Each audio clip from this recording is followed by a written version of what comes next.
Local news about local people. This is Newslink, Indiana. Good evening, I'm Stephanie Champlain in for Chris Bavender. A broken gas line caused a few tense moments today on Muncie's south side. It happened on the corner of 6th and Port, where workers were tearing down the remains of a house that burned about 3 weeks ago. A bobcat that was clearing away the debris struck the line and caused gas to leak. I didn't do nothing. One thing it did, just fizzle, that's all it did. And then it just finally kind of, the ceiling right there, it finally, you know, if it was sticking up like this, and then all of a sudden it just come on down. It's a battle of battles. History books come alive in 2 east central Indiana counties. Newslink Indiana's Alyssa Ivinson explains how 2 reenactment sites are fighting to educate. How'd you make all this stuff?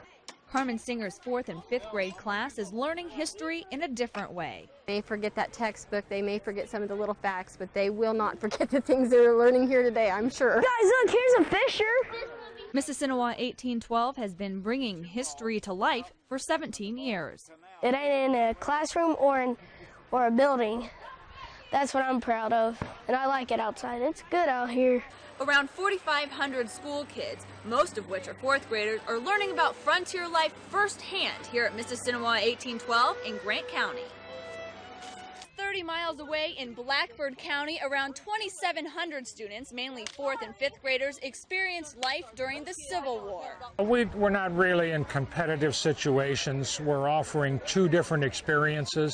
Judy Putt's 4th graders went to Hartford City's Civil War days. The children have really liked experiencing what it was like in the Civil War times. This is Civil War Day's 15th year.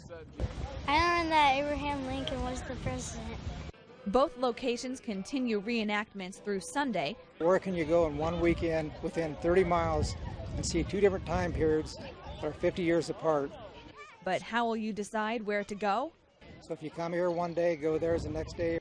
Alyssa Ivinson. Ooh, lamb chops! Newslink, Indiana.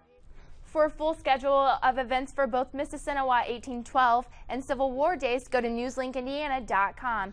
And now here's Anna Segal with a look at today's forecast. For tonight, be expecting showers, but scattered in nature, partly cloudy conditions with a low of 54 degrees.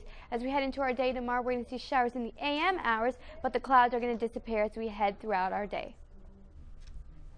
And that's Newslink Indiana. Join us at 6:27 tomorrow morning for more news, and get local news about local people 24 hours a day at newslinkindiana.com.